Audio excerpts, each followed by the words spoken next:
Hi, everyone. My name is Sherelle Walker, and I'm the co-chair of the Scholarly Research Committee, part of CJCLS.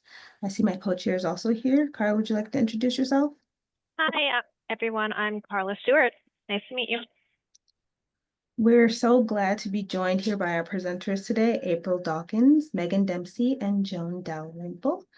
We would like to allow April Dawkins to go first with her presentation. April, you can take it away. Thank you, Sherelle. So I'm talking today about a research project that I completed looking at early college high school students and the library services to them within community colleges. So just to give you an idea, I'm going to talk a little bit about why I did this study and what it looked like and then what I found out. So just to give you a little information about me, I'm an assistant professor at UNC Greensboro. So it's part of the 16-member campus of the UNC system. And I am a school librarian by trade, and I work primarily with high school students. So I was interested to see those students who go to early college high schools, what it was that they do. So I did this study mainly because North Carolina has a large number of early college high schools. There are 134 cooperative innovative high schools, and so there are 117 of those are housed in community colleges. And then there are also what we call middle colleges, and they partner with UNC system institutions. So, for example, UNCG has a middle college. And then there are five similar entities with independent colleges. So this has been around in North Carolina since 2004, and many other states have this as well. And so I wanted to sort of see what this looks like. This is part of college career and college promise program, and this is what established it in North Carolina. And so there are sort of three pathways with this college and career promise, and one is college transfer programs where they can transfer courses in from the community colleges, the career and technical ed pathways, and then also cooperative innovative high schools. So I'm focusing on the early college aspect of cooperative innovative high schools. And I got started with this because I was on a panel for the North Carolina Community College Library Association talking about what my LIS program was doing with community colleges, which is not a lot. And then I had a phone call with some librarians at a community college that were dealing with some issues with parents challenging books in the community college. And really what I found out was that there hasn't been a lot of research about the presence of teenagers in community colleges. And so I applied for a faculty grant, an internal grant, and used that funding to help fund this research. So the study itself included two phases. One was exploratory focus groups at 4 community college libraries, and one was rural, one was suburban, one was multi-campus. I think 2 would really count as rural. And then in phase 2, I did a survey across the state of North Carolina to see if what I saw in the focus group findings were widespread or if they might be based on other factors. So there are going to be 2 papers published from this. The first one was published in 2023 in college and undergraduate libraries, and you certainly are welcome to read the entire paper, but this gives you the overview of it. So phase 1, I started by going to the community college system office. So we have a lot of community colleges in North Carolina, and they have an office in Raleigh, the state capital.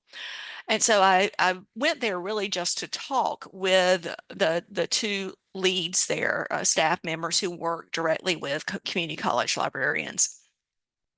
And just to get an overview of what they provide and how this early college works. Then I visited the 4 campuses and audio recorded group interviews, and this were librarians and staff in these community college libraries. And did transcription analysis of them and had some themes that emerged. And then I used the themes and the information I found from the interviews to complete a survey to see if this was true across North Carolina. So when I did the analysis, there were sort of four broad themes that came up with some subcategories. So the first one really was about collaboration. And then it broadened out into staffing issues, not enough staff to serve both adult patrons as well as teenagers, communication issues that were a real problem. And also all of the early colleges had a liaison that was supposed to sort of bridge between the community college faculty and staff administration and the early college high school faculty, staff, and administration. And what I found was that the liaisons, some were really effective in their jobs and some were less effective. And some were very much about control and some were not. But communication really was a big issue. And for one thing, they were on completely different email systems, both the community college students versus the early college students and faculty. So that was a real problem for the librarians in serving them and having the opportunity to collaborate with faculty who were early college, high school teachers. So the second area of focus that I found from the focus groups was programming. And again, they did a lot of programming in three of the four different community college focus groups that I talked with. Again, staffing is an issue. If you've got adequate staff, then you can do more programming. But then there were some that did specific programs for the early college high school students. And then there were some that basically opened their programming to everyone, and the early college high school students were encouraged to participate. So it just depended. Some of them were really focused on providing programming for the teenagers, and some were very much focused on the community as a whole. In most cases, they had separate programming for each group, but in some cases there were some crossover. But what they wanted to do, this is a quote from one of the librarians, that they, doing the fun stuff made them seem approachable, and that way they were more likely to come into the library. So the third theme was policies and developing policies specifically for these high school students. And so the policies came up in a couple of different areas. Purchasing, what budget was available to purchase young adult materials and books and materials for teenagers. And how do you then, how do you shelve that? How do you have a specific guidelines? Parent notices was a big thing because the community college library is for all ages and adults included. And so on some campuses, they sent out parent notices saying that, this is a community college. We serve adults. They will have access to these materials. And so that's sort of where some intellectual freedom issues came up. Movies and DVDs, because many of the community colleges had them, and some required a student ID that they would restrict if it was a rated R movie, and some were like, I'm not looking at IDs to do this. And so there were actually separate IDs. There was a community college ID, and then there was a early college high school ID. Another thing that was an issue was filters, because most public school systems have a filter system because of E-rate funding, and most community college libraries don't have filters. It's a different prospect. And so, helping parents to understand that was a big issue. If they were on a early college high school issued laptop, then they were able to, it was filtered because it ran through the school system's filter. But if they were on a computer in the library that is a community college computer, it did not have a filter system. So that was an issue that they came across with parents, helping them to understand that. And then the sort of fifth thing here was study rooms and using study rooms, and how well or how rambunctious they got in study rooms, how they signed up for them, if they could sign up for them. And so what I typically saw in these conversations were they started out letting them use it just like any other community college student, but some of the, particularly the younger teenagers, because they started in 9th grade at early colleges, some of the younger ones did not know how to behave. And when they're given that level of freedom. And so they sort of misuse the study rooms. And so in some cases, they set it up so that the liaison was the only one who could coordinate students signing up for study rooms or group study rooms. And in some cases, they basically just said, you can't use the group study room. So it really became an sort of a case-by-case basis. Each community college was different in how they handled it. And then the fourth area of focus was training, and mainly a lack of training on working with teenagers. Unless I came across a few librarians who had previously been school librarians before they became community college librarians, and so of course they had the child development, adolescent development courses, but most people who train as academic librarians don't necessarily take adolescent psychology and adolescent development, and typically you are not going to be studying, how do adults learn. You are going to be studying how adults learn best, but not necessarily how a 14-year-old might learn best. So there was a lot of discussion about during the MLIS or MLS, they really didn't do much training there about youth services because they had been on an academic library track. There were also a lot of concern around helping students with special needs, particularly students who were on the spectrum. And they felt that they needed more training in working with students who had additional needs, and things like adaptive technology,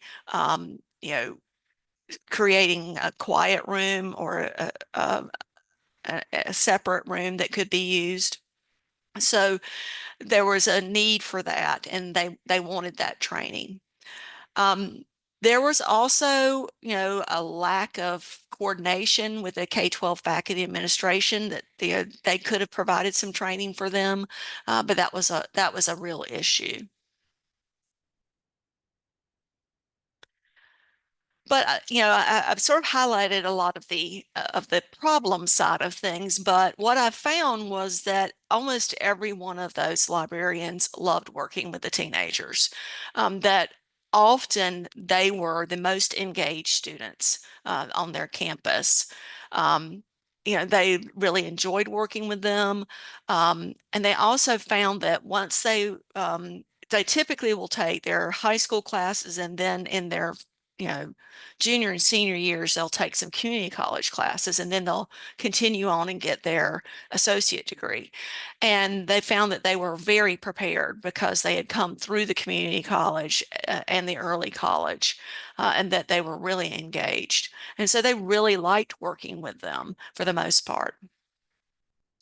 So after I did all of this analysis, I decided it's time to do a survey just to see, what it looked like across the state. And so I sent it out to the North Carolina Community College Library directors, and I also shared it at the North Carolina Community College Library Association conference. And so There were 46 valid responses. Total, I had 53 responses, but some of them were not usable because they just started it and never finished it. But I had responses from 34 different community colleges that had early colleges on campus. So I thought that was a pretty good number to get. So this is small. I'm sorry it's so small, but this is a couple of things that I found out. One of the big things was that most of those who responded to the survey said that their usage had increased, their circulation numbers had gone up with the teens using it, particularly if they had worked on their collections, if they had added young adult fiction. And then some of them had used a lease process through Brodart to get some young adult titles as ebooks. They found that graphic novels and manga were hugely popular if they had the funds to purchase them. They also tried to get some popular teen magazines, movies, and then they also had started adding curricular materials for the high school students. But again, that also comes down to funding. Collaboration and communication, you'll see here that some of them said that they do collaborate on a regular basis. So this is a little bit different from what I saw with the focus groups. And then communication is effective. You'll see that the numbers are about equal.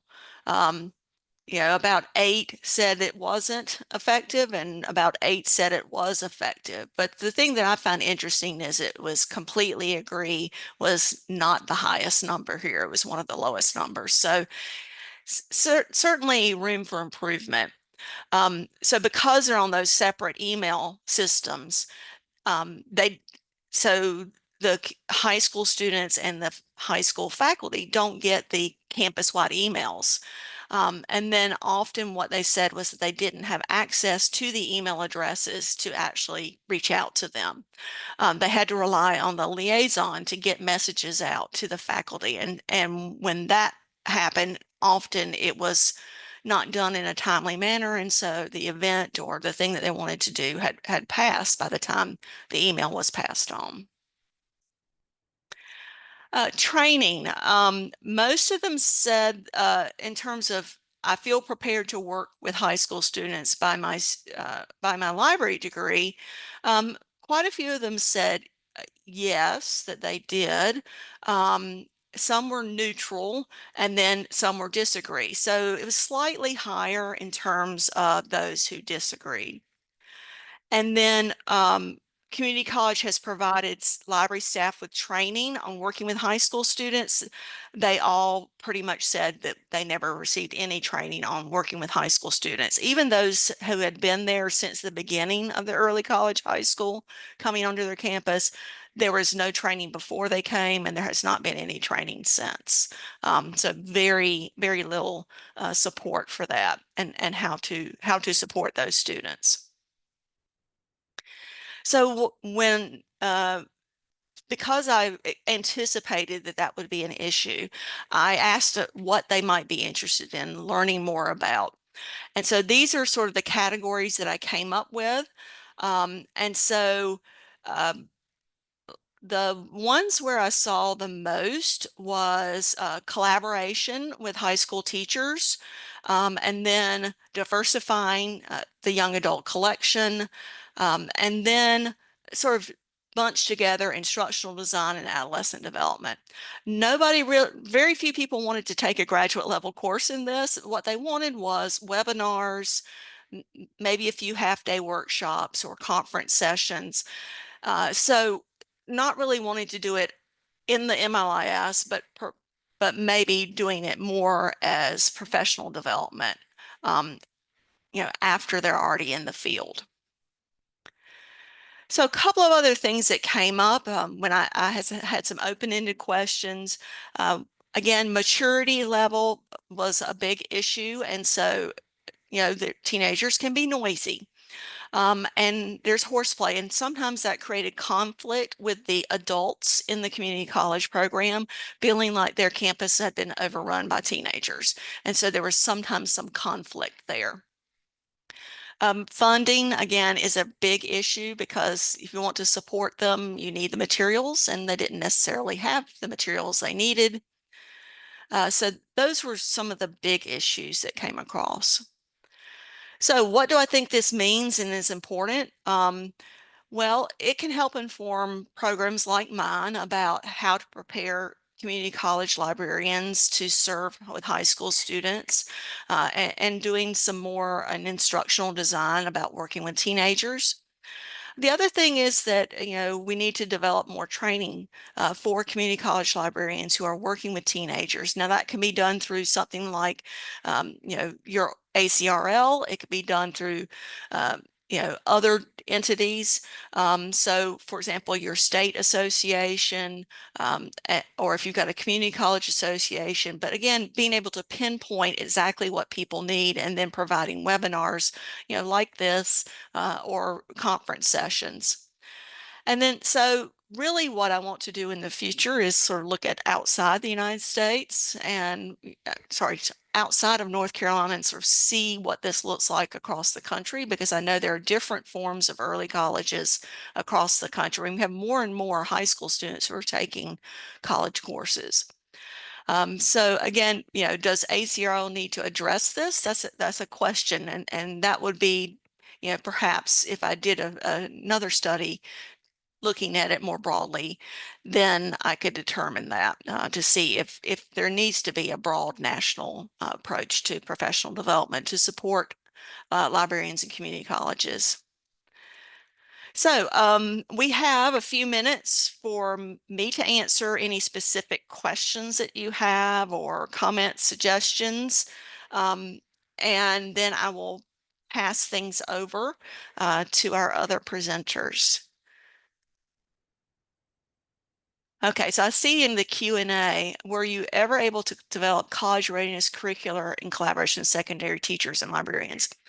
So Carl, we have a group in North Carolina that have been working on this through, there's a group of high school librarians who've been working with the librarians actually at our university, and doing some cross training, and also sort of talking about what skills they need when they get to college, and then, what access, helping also college librarians understand the type of access that high school teachers have. The big issue, of course, at the community colleges is just being able to communicate with each other, because another thing that's not in the presentation today was I also asked in the survey about the proximity of the library to the early college high school students. Was it in the same building? Was it across campus? And in many cases, they were across campus or in different buildings, and that also limited the access that the students had to the library. And so, there are all these other factors coming into play. Carl, I do not know, but I will look into that. I can ask them, because I haven't been involved with that effort. But we have a number of high school librarians who've been working with them.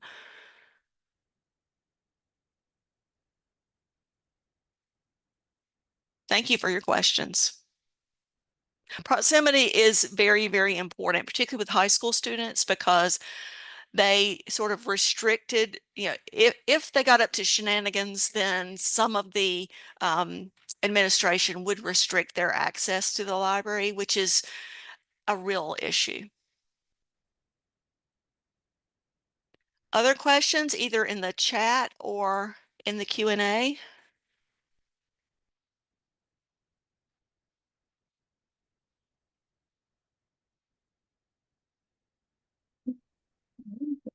It looks like we've got no more questions. Anyone's hand raised? Okay, I see no hands raised. Alrighty, thank you very much, April. We're going to introduce now our next presenters, Joan Dalrymple and Megan Dempsey.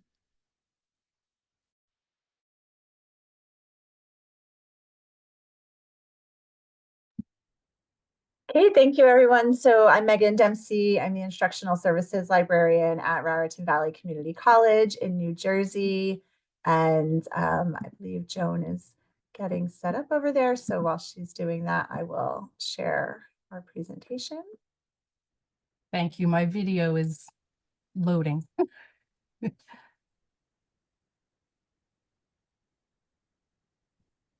And so the article that we had published in 2023 in the Community College Journal of Research and Practice was titled Gaps in Information Literacy Preparedness. Gaps in Information Literacy Preparedness between students at community colleges and four-year institutions. And Joan's going to start us off talking a little bit about where this project came from.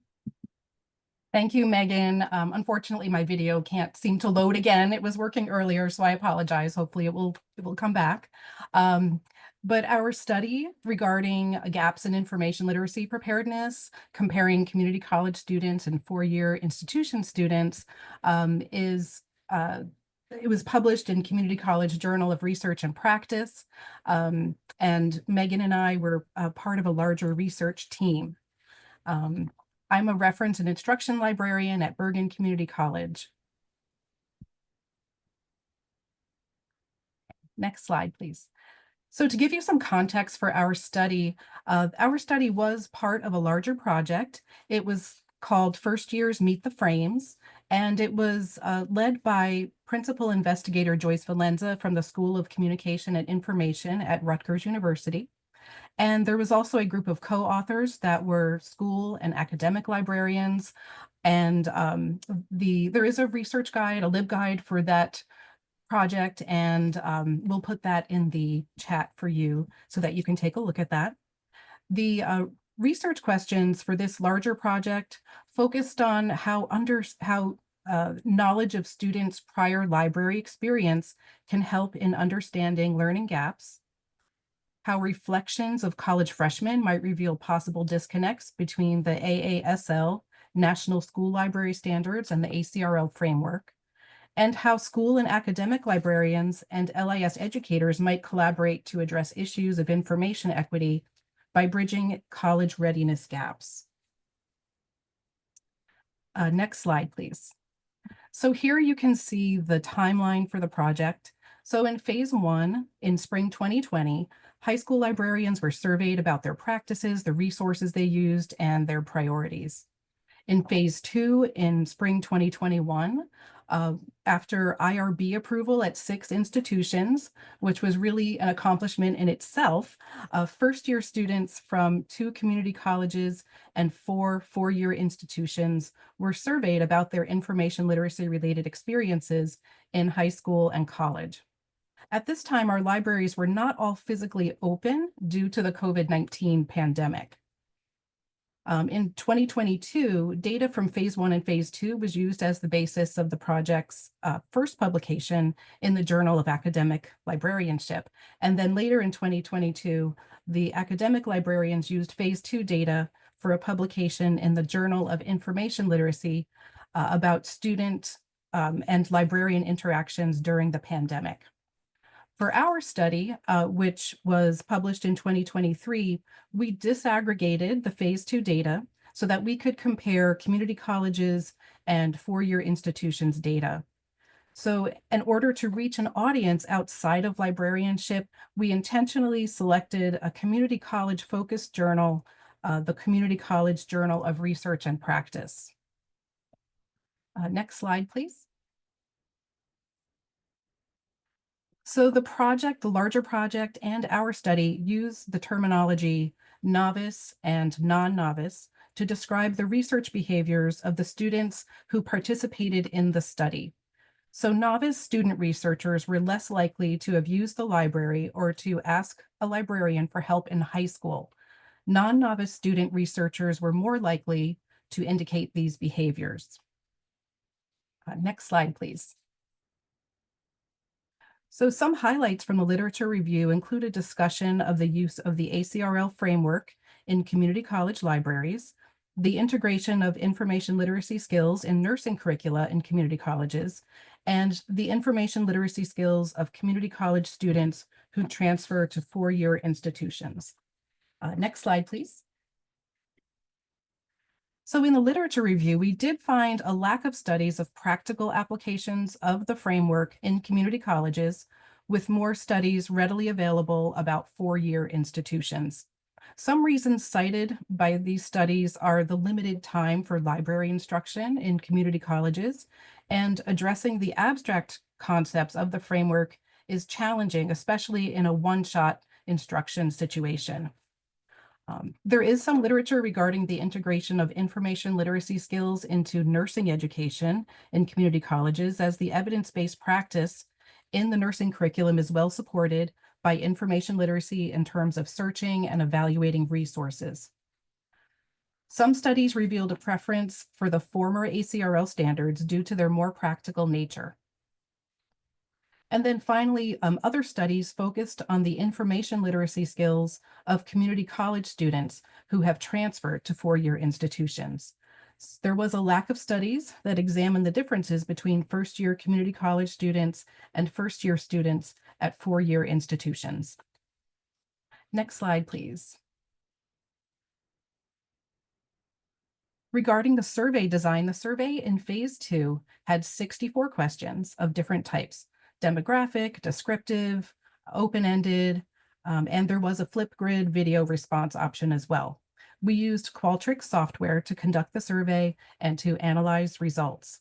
We used convenient sampling and recruited participants via email using a standardized flyer, and this worked well because our colleges were not fully open due to the pandemic. We recruited participants who had graduated from high school the previous year, and their ages ranged from about 18 to 20. We had 71 participants from 2 different community colleges in New Jersey and 252 students from four-year institutions. So now I'm going to pass it along to Megan, who will tell you about the rest of the study. Hey, thank you.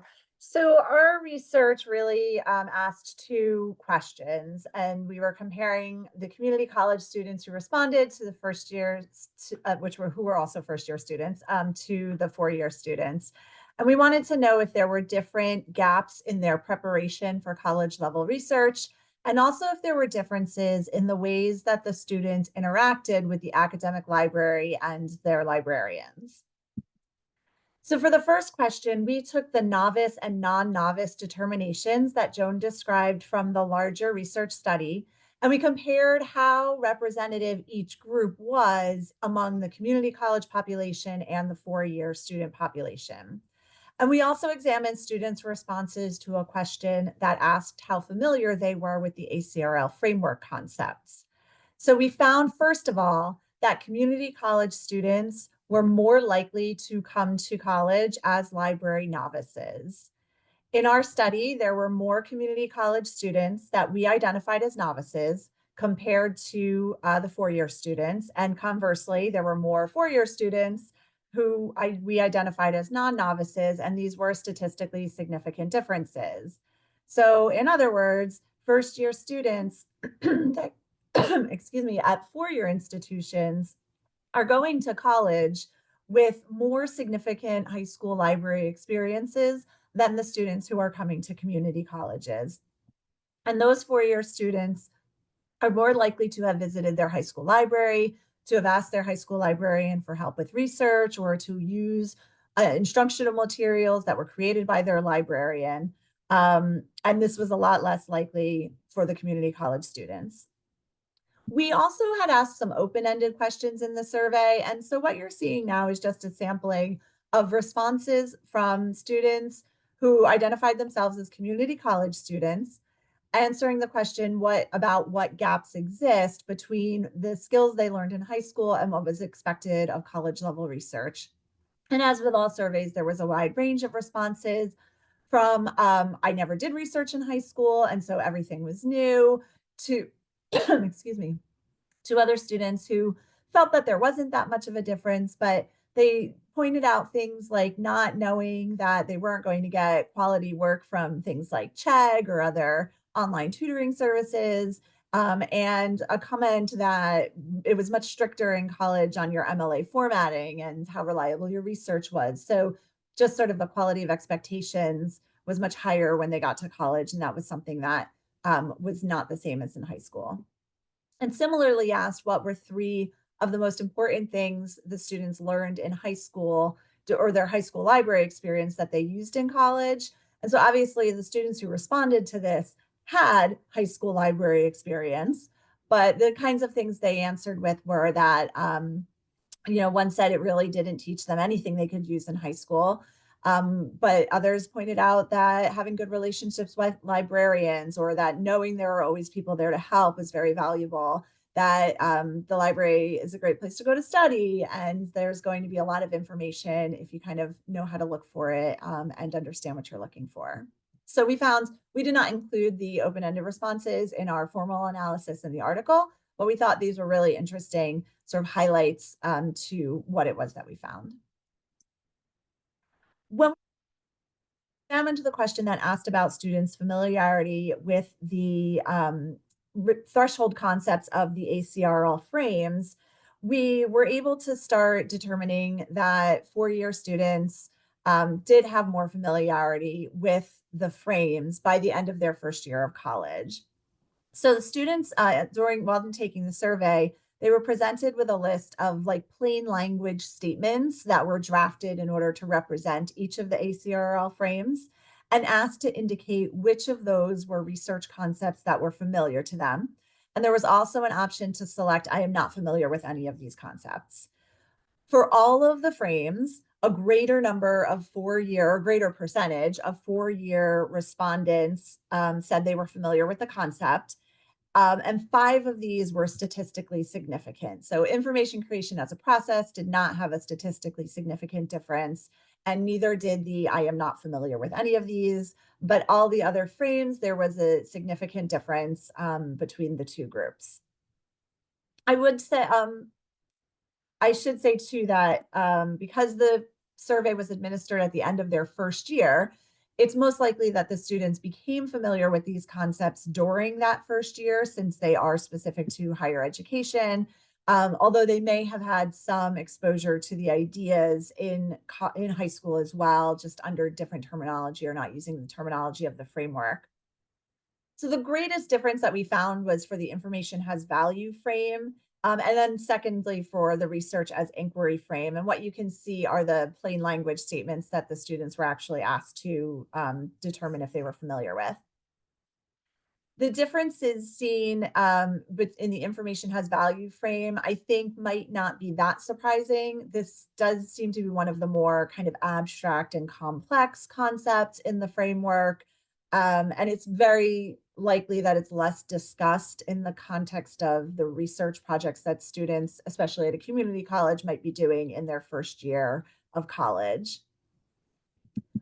Next 3 frames also had statistically significant differences. So higher percentages of 4-year students were familiar than community college students, but to a slightly lesser degree. And as you can see, these are frames that may be easier to address with novice researchers. So it's likely, or it's possible that more community college students heard of the idea of authority being constructed and contextual, or started to recognize scholarship as a conversation where they're sort of engaging with other scholars through their ideas, and that's what's happening in the literature as well.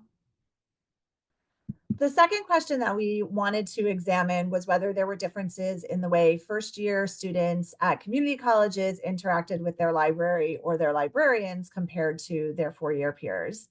And we did this by looking at a set of questions that asked if the students had a research project in their first year, and if they did they use library websites and resources? And we also asked about how comfortable they were using the library website or navigating the library's resources. And there were really minimal differences in all of those different questions. One that had statistically significant differences is that students at 4-year institutions indicated more likely that they had watched a recorded video of a librarian, or they had a librarian visit their classroom. And again, as Joan mentioned early on, the survey was done in the spring of 2021. So just coming out of COVID, we were adapting to different methods of trying to get into classes, most of which were virtual. The majority of the libraries that participated in the survey were closed. So we asked about physically visiting the library, but many students actually weren't even able to do that. So that's just something we had to kind of keep in mind as we were going through this analysis. And both groups of students reported very similar comfort levels navigating the college library website. And also we asked a question about navigating the quantity of resources that is offered by the academic library. There were no significant differences in how comfortable they felt. The majority of students reported feeling comfortable doing that. And we didn't notice a big difference in the two groups of students. Again, we have some quotes on positive experiences from the community college students who took the survey, indicating that, you know, gathering all of their sources and combining their work into a research paper was fun. I think this statement kind of suggests that the student had not done that kind of work in high school, so this was something that was new for them. Similarly, with the comment that using an outside article aside from what was assigned, the professor was impressed by that. And it felt very empowering. So again, sounds like this was probably a new experience for the student. And then another who commented that they were very confident working around the databases and knowing what they were looking for. So that was great to hear.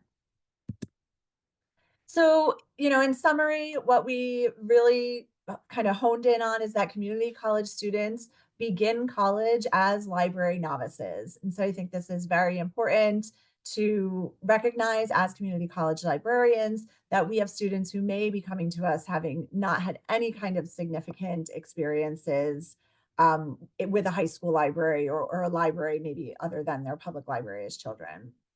They are also less likely to be familiar with key framework concepts by the end of their first year. So potentially by the end of that year, they're already at a disadvantage in terms of some of these important concepts compared to students who are completing that first year at a four-year institution.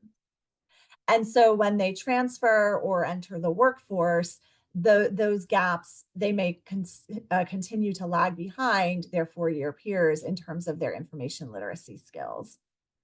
But there are some things that we can do for this. And so knowing these gaps existed, we consulted the literature to find some models for how information literacy could be successfully incorporated into the community college experience in order to fill those gaps for students.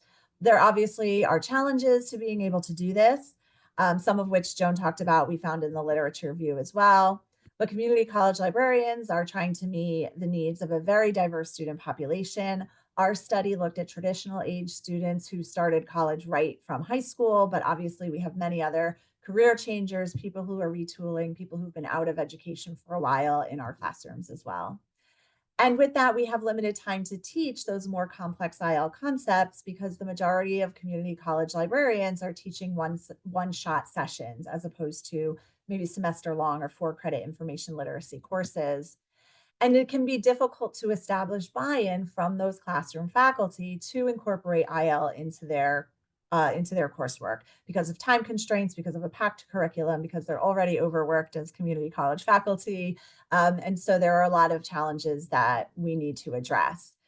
Because of all of those challenges, and because community colleges tend to have a smaller number of librarians staffed than maybe a four-year university library does, most of our recommendations focus on actions that we hope can be taken by faculty. And again, this is why we wanted to get this research published in a community college journal as opposed to just a library journal. So we came up with 4 recommendations for practice of things that we think librarians can support classroom faculty in doing.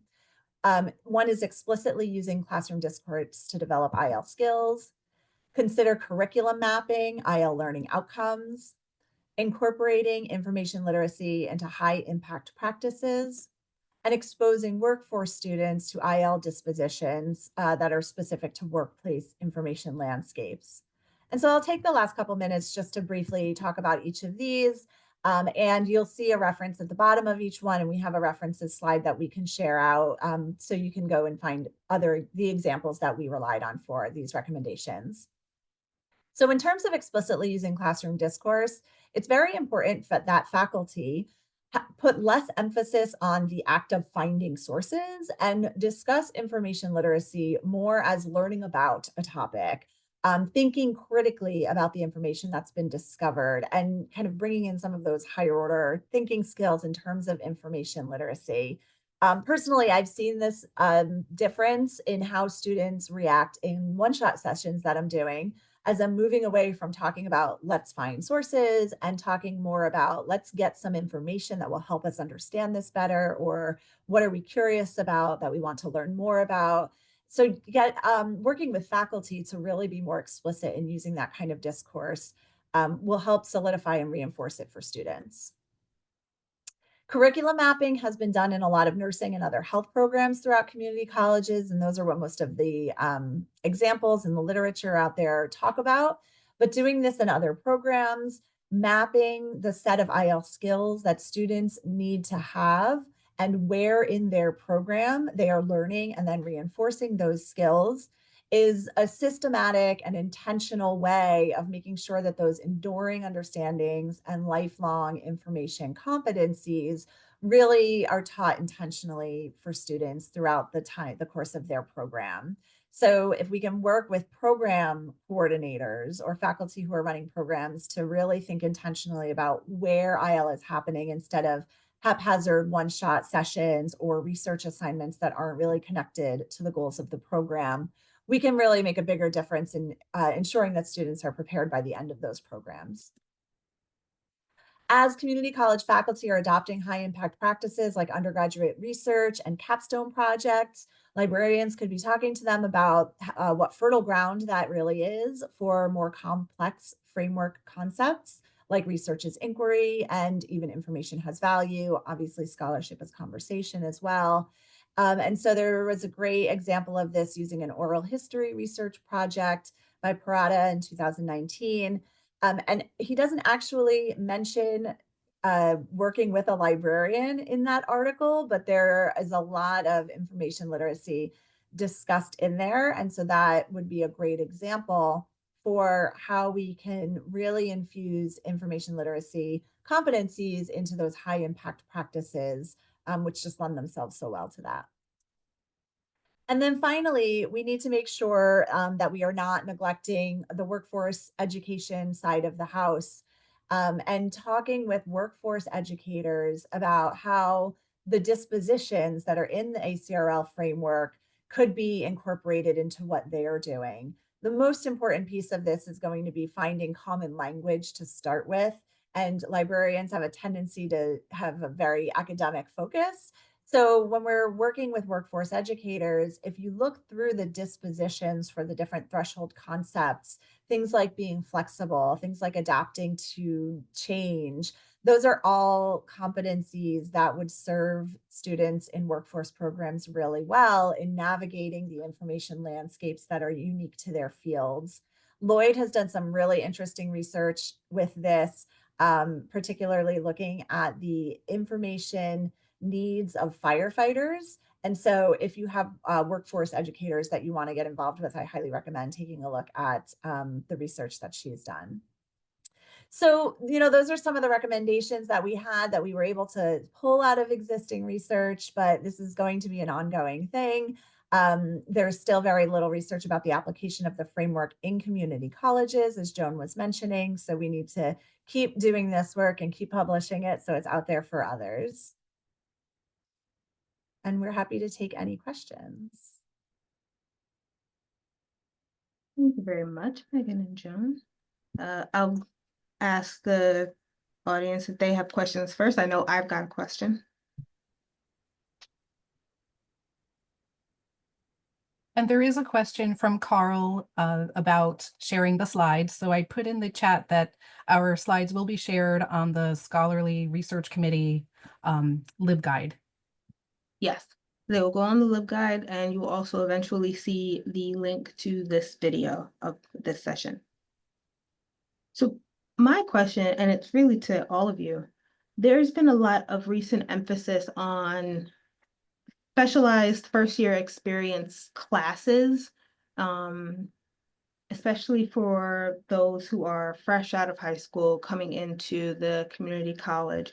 While it's still an ongoing sort of project, do you feel like focusing on those first year experience classes or trying to get into the door of those classes is the way we should go about helping to bridge this sort of disconnect between what they're learning in high school and what they're meant to do in college, or should it be like some other type of system?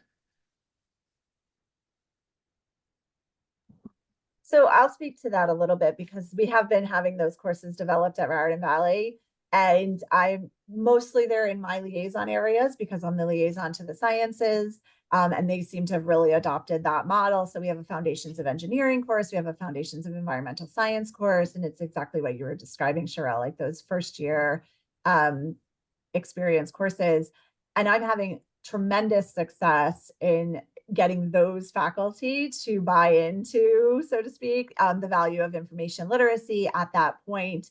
And we have a program in our English composition sequence that's more of the research focus.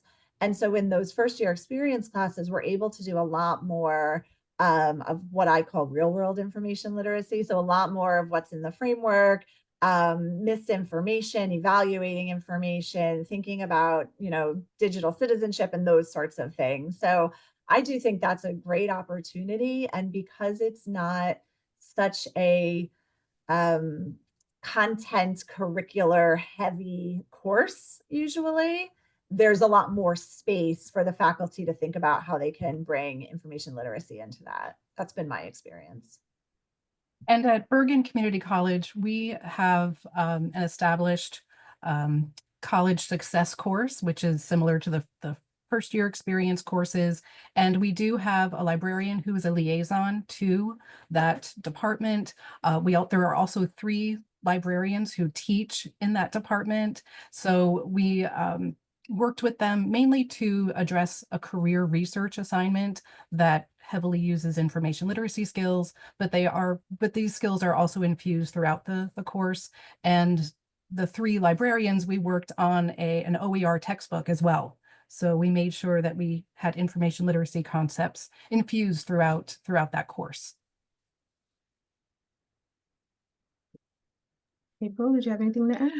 I'm not at a community college, but we also have like a first year experience course. And I know that our liaison librarians work with that. I think it works well where Megan was talking about where it is a discipline specific course for, a foundational course, just because you're not teaching skills in isolation, you're doing it in context.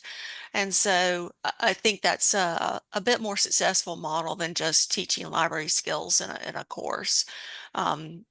If it's more geared toward, you're learning how to do it within science or something like that. So. Thank you. I also see that we have a couple of questions in our Q&A here. How did you account for different library orientation practices across the schools in your surveys?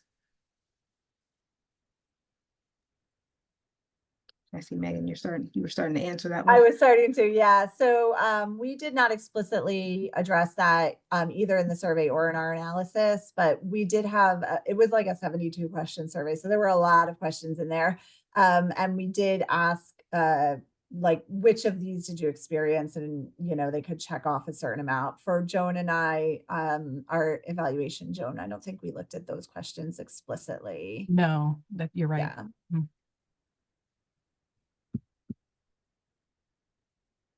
And then I think there was another question about how having had remote learning might be shifting the preparedness of students. And that's an excellent question for further research because we have not, I don't even think we've begun to touch on it or right. I think we started to talk about that because when we surveyed our students, they were really emerging from the pandemic, and many of our institutions were not fully open. So we were interested in finding out more about post-pandemic, but we haven't done that yet. Do you feel like it's changed the teaching model? Having to deal with students who are post-pandemic, having spent a year in remote learning? Do you feel like it's changed the information literacy models? Yes, I know we do provide a lot more online resources for students, on-demand videos or customized videos for classes. Sometimes we'll do, live synchronous sessions, materials that faculty can put in their course shells. So that has definitely grown in the last few years since the pandemic. Yeah, and we're seeing a greater reluctance for students to come and ask for help face to face or even chat. They're not seeking it out as much. So we're thinking about more push in, like those foundation courses, or how do we sort of get in where students are at the point of need. And I think the online point of need videos and things like that, like Joan was talking about, are a great option.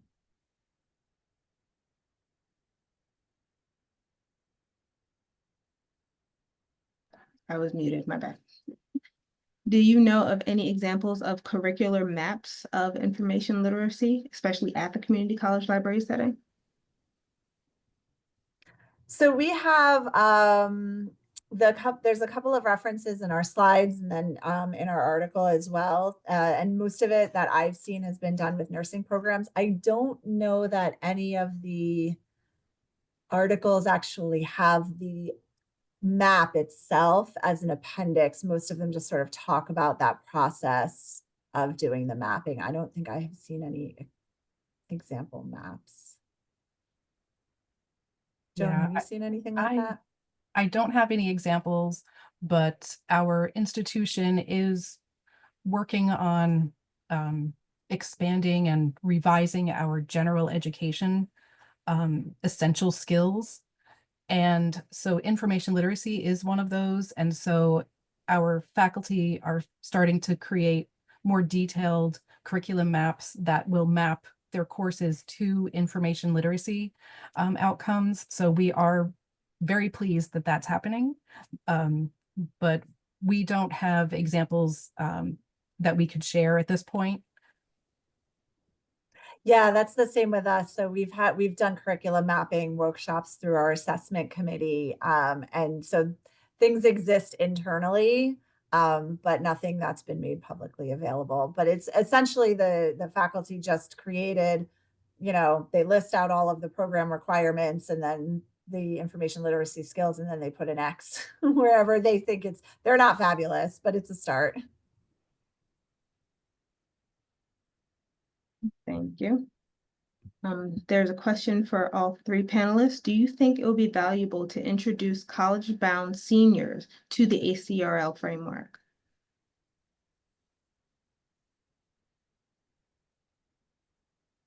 So I see that Brenda, who was one of the researchers on the larger project, put in about a later study, another article that she wrote. And I think another part of our team may have been looking at the crosswalk between the ACEL standards and the ACRL framework. And so I think that can be done more intentionally. And I'm not at a high school, so I don't want to speak for what they should be doing at a high school, but I think there are places where the two intersect. And if at the K-12 level, they're sort of emphasizing those ACEL standards that link nicely to the framework, it probably would create a bit more of a seamless transition for students in terms of their understandings. Thank you, April. Yes. Oh, thanks. And in New Jersey, we've been making efforts to bring together school librarians and academic librarians in kind of informal sorts of professional development sessions. And next year, there will be a combined conference. Is that right, Megan? Yes, Yes. in 2026, yeah. So that will create more opportunities, I think, to really share information and talk about how we teach, what we're teaching, and to make sure that students have opportunities for college readiness in high schools to get them ready for the college experience. April, so did you have something you wanted to share? So at one point you, okay. Where will the conference be? someone has asked. So it's actually the New Jersey School Librarians Conference is merging with the New Jersey Library Association Conference. So it's our state conference for all librarians, and the School Libraries Conference are merging into one large conference. So it's in Atlantic City, though. And Christine, I see you put in another question. I'm not sure what it is you mean, though. Which librarian develop IL and curricula? Hold on. Christine, I can actually unmute you. 1 second. Christine, do you want to unmute yourself and say something? Okay, hi, my name is Christine. I have a question. You mentioned a faculty member is creating, information literacy, curriculum map, incorporating information literacy in curriculum map. So my question is the librarian involved to develop that, curriculum map of information literacy? At my institution, we have librarian liaisons to all of the different departments. And so we do work with the faculty to develop information literacy skills and look at the different courses and where we're addressing those skills and helping them with, mapping to the different courses. So librarians are involved in that developing process. Yes, it is really part of our outreach, and it's a constant effort to be a part of it. Okay, thank you. You're welcome. Sorry, I clicked an answer live button in the Q&A without realizing it. I'm actually not sure. I think I think anyone can probably attend if you register. There's member and non-member rates, I'm sure. Yeah, But it's typically at state school library conferences, anyone can go. You just have the different rates. Yeah, so it's the New Jersey Library Association Conference. I don't think there's any information. It'll be in February of 2026, but there's no information out about it yet because our 2025 conference hasn't happened. We just know that the merging is coming. Okay, those were all of our questions, and that is our time.